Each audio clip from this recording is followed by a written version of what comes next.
서울 창업허브와 함께하는 성공창업 준비 매뉴얼 교육과정 43회차를 시작하겠습니다. 자, 43차 수 성공한 사업계획서 벤치마킹 세 번째 시간입니다. 성장 전략 부분 설명드리도록 하겠습니다. 자, 우리가 성장 전략 P, S, S, T 중에 요 성장 전략의 내용은 공부했던 것과 같이 일단 자금에 관련된 거예요. 회사가 성장하려면 자금이 있어야 돼요. 그 다음에 두 번째 매출을 일으켜야죠. 그죠? 그래서 성장 전략이라고 하는 부분은 자금 조달을 어떻게 할 것인지, 자금 조달 계획, 그 다음에 매출도 계획이죠. 당연히 뭐 실적이 있으면 이렇게 당연히 기술을 해야 되겠죠. 그러니까 중요한 거는 성장 전략의 내용은 자금을 어떻게 조달할 것이냐, 그리고 매출을 어떻게 할 거냐, 어떤 홍보 마케팅 전략을 통해서 내가 50억, 100억, 1000억 이런 매출을 일으킬 수 있는 주장을 하는 거죠, 주장. 그렇기 때문에 주장에는 항상 근거가 있어야죠.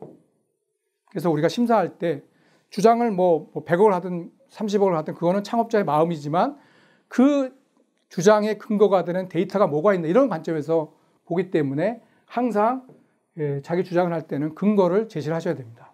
자, 자금 조달을 위해서 이분이 썼던 거는 뭐냐면 왜 구매 조건부 사업을 70억이었네요. 70억짜리를 성공을 하고 난 다음에 그죠? 실제 첫 매출을 일으키려면 설계 비용이 든다.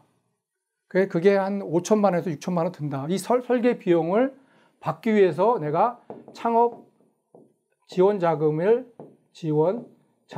신청했다. 이런 노력이에요. 이 목적 때문에 내가 돈이 필요하다. 그래서 이 목적을 대응하기 위해서 정부 지원망은 7천만 원은 정부 좀 조달해다고, 내가 1,000만 원은 내가 조달할게. 그리고 내 돈 조달은 유상증자를 계획하고 있다. 이 회사의 자본금이 제가 알기에는 6억 정도 되는 걸로 알고 있거든요. 6억 정도 되고 있는데 이 자금 조달을, 그러니까 이제 첫 매출을 위해서 돈이 들기 때문에 기존 주주로부터 추가 증자를 해서 자금 조달을 하겠다. 그리고 실제 이 회사가 좀 주목된 건 뭐냐면 자본금을 6억 정도로 시작하는 스타트업이 별로 없습니다. 대개 뭐 5천만 원, 많아야 뭐 2, 3억, 1억, 대개 뭐 5천만 원 정도죠. 그 이하도 요즘 뭐 하는 분도 계시고. 그렇지만 자본금이 6억 정도 할 만큼 기존 주주들의 신뢰를 얻었고, 그 다음에 R&D 사업 잘 끝냈고, 그래서 이렇게 자금 조달을 하겠다고 쓴 거죠. 설득력 있죠? 근거가 있죠? 그 다음에 매출 계획 한번 보시겠어요? 매출 계획은 이제 보시면 구매 조건부 사업이 성공을 했기 때문에 원래 구매 조건부라고 하는 개념은 이런 거예요. 정부하고 계약을 맺어서 성공을 하게 되면 이 회사의 제품을 내가 사겠다는 거거든요. 당연히 구매 조건부 대상 회사가 정부 기관입니다. 대구에 있는 어떤 공기업이었는데 그 공기업에서 설계만 해주면 매출을 해주겠다고 해서 이 사업을 시작한 거거든요. 그러니까 당연히 이 첫 매출은 정해져 있는 거죠. 그리고 첫 매출을 위해서는 그 설계를 해야 되지 않습니까? 그 사이트에 맞게끔 그 설계 비용이 5, 6천만 원 들기 때문에 그 5, 6천만 원을 좀 여기 아까는 7천만 원 좀 주면 내가 1,000만 원 더해서 8천만 원 정도면 내가 그 첫 매출을 할 수 있는 설계 비용으로 쓰겠다. 그런 내용들이 써 있는 거죠. 그러면 이거는 뭐죠? 첫 매출은 확정이죠, 확정. 이건 주장이 아니라 확정입니다. 왜? 구매 조건부 R&D를 하고 난 그 계약서가 정부가 성공을 하면 이 제품을 우리 회사의 사이트에 직접 판매를 하겠다는 계약에 의해서 첫 매출이 확정된 거죠. 그러면 심사하는 입장에서 보면 뭐예요? 다 이게 확정이 아니죠. 다 계획이 아닙니까? 계획. 이건 같은 계획이라도 이거는 확정이 90% 이상이 되는 매출액이니까 당연히 뭐 이런 그 매출 계획이라고 하는 것은 지지를 받을 수 있죠. 그런 면에서 중요한 거는 뭐냐? 근거가 명확하잖아요. 근거가 있다는 거죠.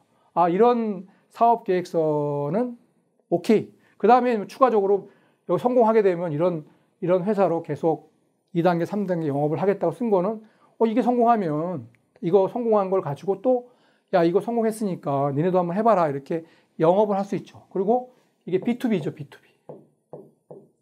이건 기업을 대상으로 영업을 하기 때문에 명확하게 이런 기업을 정해도 따라가면서 우리가 할 수가 있는 거죠. 다음에 해외 시장 진출 전략은 계속 말씀드리지만 이 회사가 국내 대기업과 공동 진출하기를 하겠다고 했거든요. 그러니까 중국 사업 진출도 누구를 통해서 하는 거예요? 어떤 유통 채널을 활용하는 겁니까? 어떤 유통, 내가 직접 하는 게 아니라 누구요? 대기업의 중국 채널을 활용해서 우리가 홍보 매출을 한다.